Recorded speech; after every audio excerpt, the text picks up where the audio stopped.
Hello and welcome to Matchday 20th Championship predictions from the Honest Sport Podcast. I'm Craig Savage, and with me, as always, is Mr. Daniel Cody. Let's have a quick recap of Matchday 19, the midweek edition, where there were barely any goals. 4-0 in both Tuesday and Wednesday. Not many points for us overall, but two perfect scores. One for myself on Barnsley v Swansea, and Daniel Cody's was QPR versus Huddersfield. Overall, I win 5 points to 4. It was a very poor midweek. Let's hope there'll be more goals and no 0-0 draws this weekend. So let's start off with the first game Friday night. It is West Bromwich Albion versus Nottingham Forest. Both these teams drew 0-0 in midweek. What a TV pick, eh? I just don't know what to say on this. Let's be fair, Forest have been in the better form of the two just about, but that's only because they've got a slightly longer unbeaten run. West Brom, we've talked about it all season. They've never really convinced at any stage.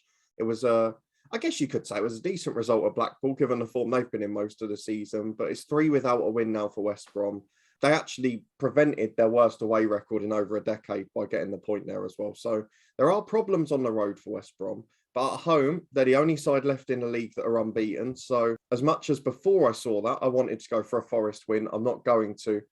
I'm hoping that we've not got a new Championship's favourite scoreline, because it'd be a very dull one if it is. So I'm going to go back to the old Championship's favourite scoreline, because let's be honest, 1-1 is a fairly likely outcome here. Yeah, West Brom seem to be hitting the rock bottom. Well, I say rock bottom is a bit harsh, but they've stalled. But obviously, they drew 0-0 with Blackpool. Forest pretty much got away with a 0-0 draw as well. Obviously, Samba saving the penalty. It was such a bad game. Such a bad game. Well, I didn't get a chance to watch it, thank God. But obviously Samba made the penalty save off his line a little bit, but that's the officials to sort that out. That's not much I can really say. But I think there'll be a goal in this game. It'll go Nottingham Forest's way. So 1-0 to Forest. Right, 12:30 Saturday. Preston North End versus Fulham. Preston got a good 2-1 away win. Fulham, no Mitrovic, no goals. No, and another TV pick for a 0-0 side. It's becoming very hard to try and assess this, so we'll ignore most. I have some. I'm going to stop you right now. Some breaking news, and it does concern a team in the Championship. Savica Jokanovic is set to leave Sheffield United. So we haven't even got to Sheffield United's predictions yet. But according to Sky Sports News just now, Savica Jokanovic is set to leave Sheffield United. So that means we're going to have a doubleheader today. Oh, lovely. Well, we'll wait that to be confirmed. But sorry, going back to Preston versus Fulham. No problem. We'll go back to his former club. Fulham were really poor in midweek, struggled to break Derby down. And I think it showed how important Mitrovic is. Preston, let's be fair, they're the entertainers of the TV teams this weekend. A 2-1 win on the road. Great comeback in the second half as well. And to be fair, they scored with their only 2 shots on target. It was a classic away victory. And we always write them off, and then they just produce a result from somewhere. So they're doing just enough to stay above the water. They're going to be lower mid-table, and that's what you can expect with the squad they've got. So Preston did well, but Fulham surely will bounce back this weekend. I'm not going to go for a big one. I'm going to go for a boring 1-0 TV win for Fulham. Fulham for me to win. They didn't really create much against Derby. Derby were quite resilient in themselves. They had some chances as well, Derby. Preston, very good away win. But Fulham should still have enough. If obviously Mitrovic is back, then happy days for them. But 2-0 Fulham away win. Right, next up, it is Birmingham City versus Blackpool at St Andrews. Birmingham drew 0-0. Obviously, there was a cynical red card in that game against Coventry. Blackpool also drew 0-0 in this game. This is very hard to predict. This is just, you try and build excitement, don't you? The Championship is one of the best leagues in the world, but it had an off night in midweek. Birmingham, look, we know they're not very good at home. They've got the 5th worst record in the league. Away from home, Blackpool have been a surprise package this season. We've all got to say that. I know there's been a lot of draws in there, but they've only lost 2 games out of 9, which for a promoted side on the road is probably getting close to one of the best records ever for a team coming up. I think they've done really well. It was a great point against West Brom again. Birmingham didn't play well in midweek. Obviously, they had the red card, which you talked about, and they got outplayed by Coventry. So we're slightly fortunate to come out with the point. Blackpool, though, on the road, you can't bank on them to lose. Whether they've got the firepower in front of goal, I don't know. So I want to go low scoring again, but I know that this weekend's just going to be full of goals. That's how the Championship works. So 2-1 to Blackpool, even though I was going to go for 1-0. I'm going to go for a draw. I think this could potentially be an entertaining game. It depends which Birmingham team turn up. I'm going to go for a 2-2 draw at St Andrews. I just want goals. I want goals compared to midweek. I want goals. Anyway, 2-2. Next up, it's Bournemouth versus Coventry City. Both these teams drew in midweek. What a surprise. But Bournemouth, no wins now in the last couple of games. Is it going to be deja vu? It's hard to tell, isn't it? They are just going through a slightly trickier patch, but then I guess in midweek, nobody really won, so it doesn't make much of a difference. They were the better side against Millwall. Millwall scored their only shot on target, but I think maybe the change of form defensively will be a slight concern for Bournemouth, because that is 6 goals conceded now in the last 4, which is a huge increase on their total this season. They've only conceded 14 the whole year. Coventry, back-to-back 0-0 draws. It's a bit weird because there's parallels to our club, Luton, where both teams are sort of going back to last season, where they've become a bit more solid at the back again, but that firepower's just gone. And it's the thing we accused Coventry of a lot last year. I don't think it's going to last because they've got good players up there, but away from home, we've talked about it. They've got one of the worst records in the league. You have to go for a Bournemouth win. Last time they were at home, they bounced back with an emphatic 4-0 against Swansea. I'm not going to go that big, but I'm going to go for 2-0 to Bournemouth, though neither side's really in form. I haven't gone for a home win yet, and that's still not going to happen. I'm going to go for a 1-1 draw. Bournemouth do tend to concede goals at home. That's just fact, even though they are winning games, they do concede as well.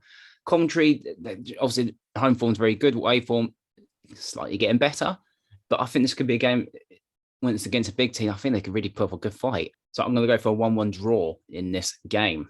Right, next up, it is Huddersfield versus Middlesbrough at the J. Smiths. Huddersfield pretty much got battered, even though it was a finish of 1-0 scoreline. Middlesbrough lost at home, so it hasn't been the best of starts for Chris Wilder. No, but I do think they'll take some positives out of the performance because they created a lot more chances, but they're silly defensive errors. And it's something, I mean, we saw it against Luton, didn't we? A crazy 5 minutes where they just conceded 3 silly goals and that's it, game over. So I think there's defensive work to be done, and I think that's going to require the January transfer window, unfortunately.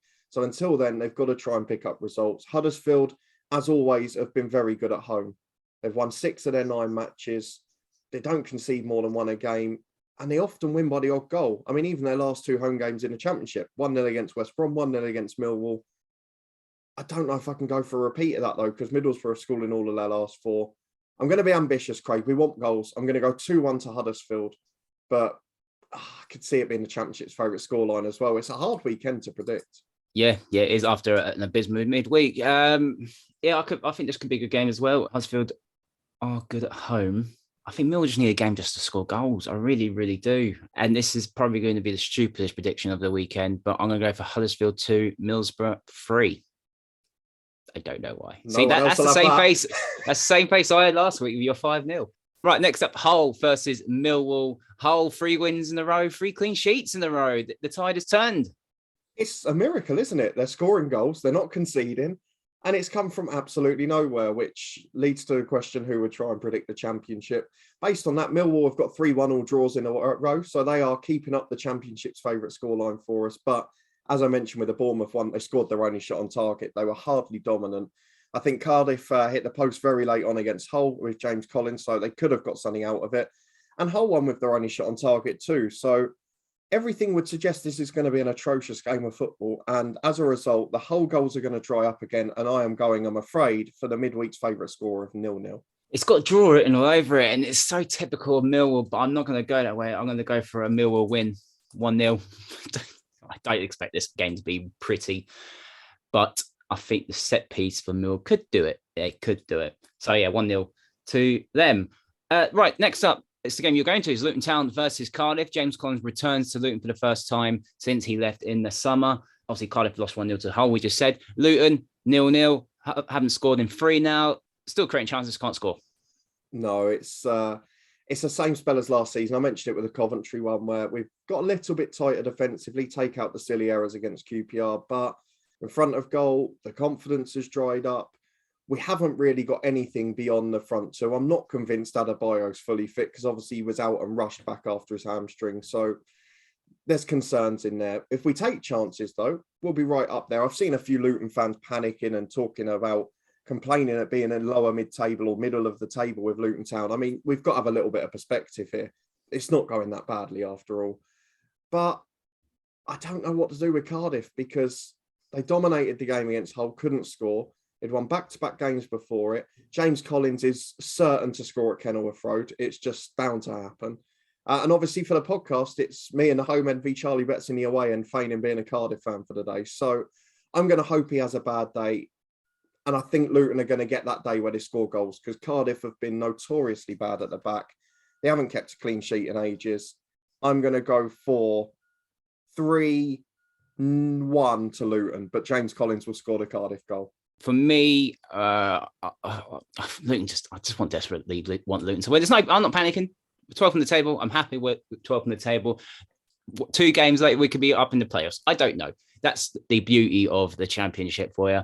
I think Luton kind of needed the home backing at the moment. Obviously, 2 tough away games, QPR and Nottingham Forest.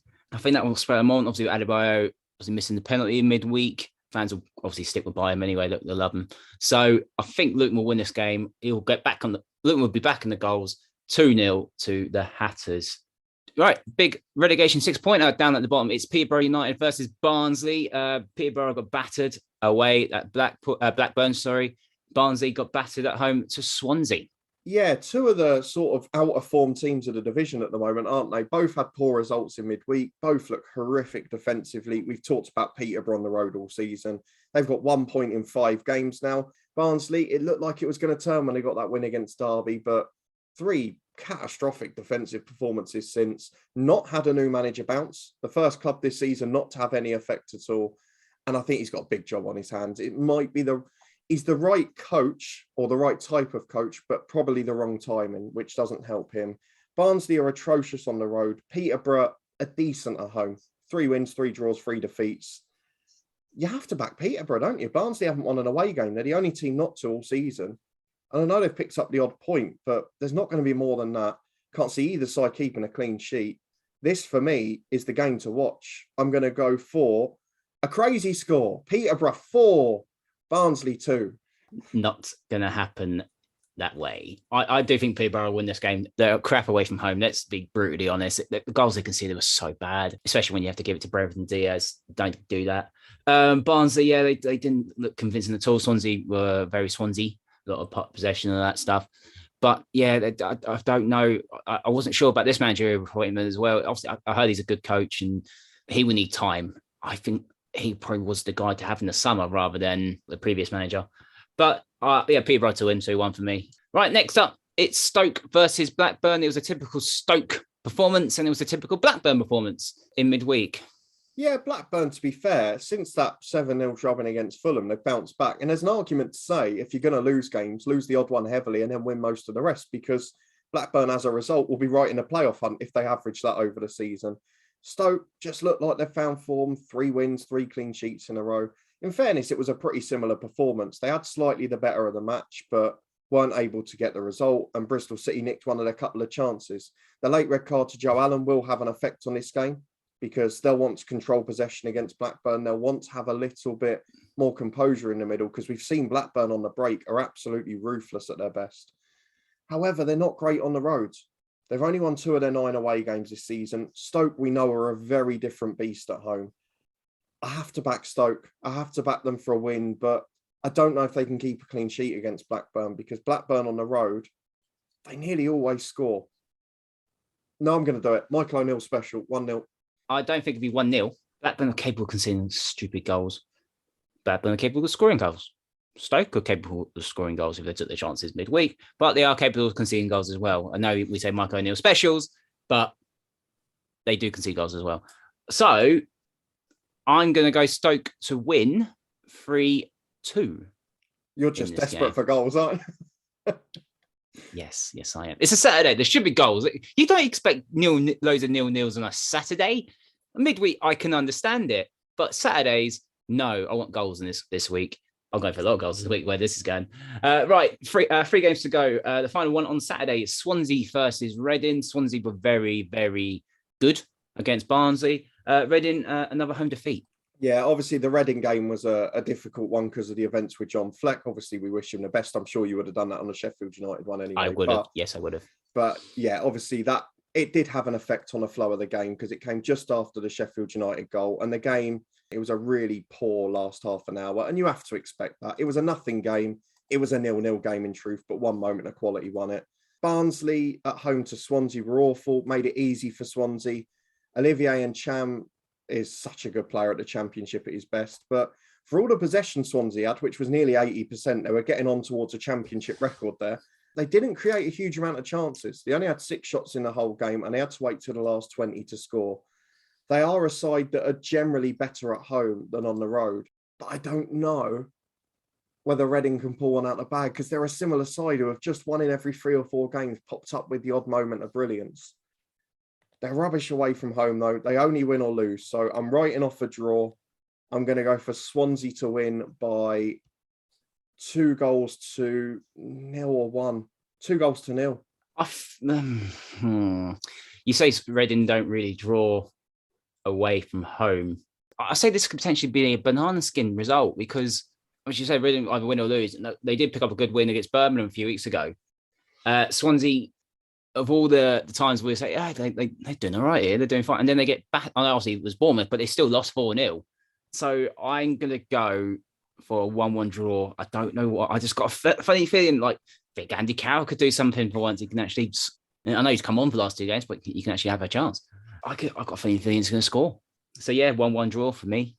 All right, let's get to Sunday. Sheffield United versus Bristol City. Obviously, we just said at the start of the episode that Slavisa Jokanovic is set to leave, but they won 1-0 in midweek. Obviously, we said, but John Fleck, obviously, he had his problem there. And obviously, we do wish him a speedy recovery. I'm glad to see he's out of hospital already. Bristol City won 1-0, home win against Stoke. I didn't see that coming. They're becoming one of the home form sides in the league, ironically, aren't they? 7 points out of 9 now after not winning there for 10 months. Sheffield United, obviously, it's going to be hugely determined by who's in charge, what's going on. Obviously, it looks like we'll find out in the next hour or so. We've not timed this well in terms of predicting a Sheffield United result. Couldn't have timed it any worse. But we did break some breaking news, literally, even though this is not live. No, exactly. But who knows what's going to happen there. Sheffield United, look, they're not that far off. They're 7 points off the playoffs. There's a lot of teams bunched together there. And even in the summer when we did the Slavisa Jokanovic special, we said it was going to take a bit of time. They're not going to play the same way they did under Wilder. They had that long interim spell under Heckingbottom. It was going to take a while. They've not been convincing in front of goal. They've not been consistent. And at home is actually where they've had the most disappointment. Only 3 wins out of 9, only 11 points at home, and they've conceded quite a few goals as well. Bristol City on the road, still one of the better teams in the league. They either win or lose. Just like Reading, they never get a draw. 4 wins, 5 defeats. And it's basically put your arm in a hat and see which one it's going to be. I'm going to go for Bristol City to win by 2-1 because I don't think Slavisa Jokanovic will be in charge. And if I'm honest, I think that might be a mistake. I'm going to go for the same scoreline, but opposite way. I was always going to think that Sheffield United were going to win. I think they might actually do it better without him. If he does go, obviously we don't know who's going to take temporary charge. Maybe the Deschamps might take temporary charge. I don't know. But I just feel like they might express themselves a bit more. I don't know. I just feel like they're a bit more restricted. Wilder played a bit more freedom, obviously, with the wide centre-backs. That's obviously now famous in Football Manager. But like, I feel like they're a bit more restricted. And they people like Brewster and that still haven't got going. I know they scored the other week, Brewster, but they still haven't really got going. They're not. I don't know what their best team is, to be honest, with Sheffield United.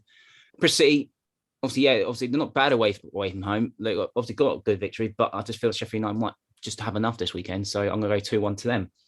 And the final game is Monday night. Very rare for the Championship to have a Monday night game. It's just because the Premier League have got Amazon for next week. So it's Derby once again on TV.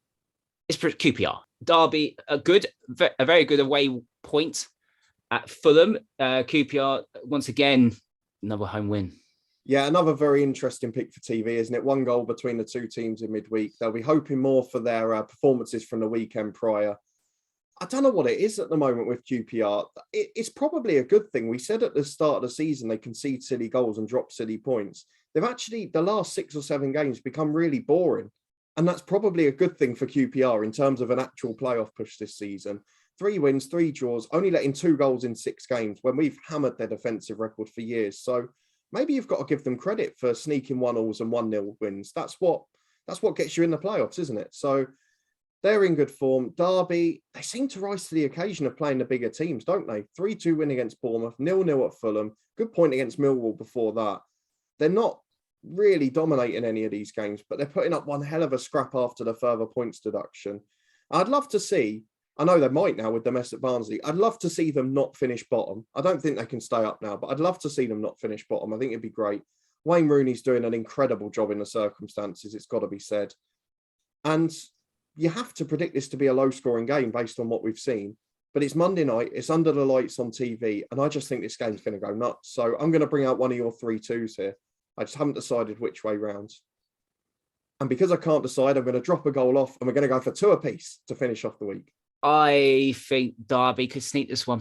They seem to be playing, obviously, doing better at home at the moment. If they cut out their silly mistakes, like they seem to have done it until midweek. Obviously, a very good clean sheet, as I said. They can QPR. I think QPR. Obviously, they took the chances against Luton. They had enough chances to win the game against Huddersfield, which they did, only by the 1, but they had enough chances. They are due to lose one because they've got away with it recently. Obviously, they got away with it against Blackpool, and it's not being critical of QPR. It's just you're bound to get one. So I think this could be the game where we probably don't expect them to lose, but I think that will happen. So I'm going to go Derby to win 2-1. Let's have a quick recap of what we predicted for match day 20. I want goals, more goals than the whole of midweek. Daniel Kay for himself, a 4-2 Peterborough win and a 3-1 Luton win. That's his biggest scorelines. So those are predictions for match day 20. Do you agree with us or disagree with us? Let us know in the comment section down below. Give us your predictions for this weekend's action. Don't forget to like this video, subscribe to the On This Football Podcast, and you can follow us on Twitter at On This Football Free. And we'll see you next time.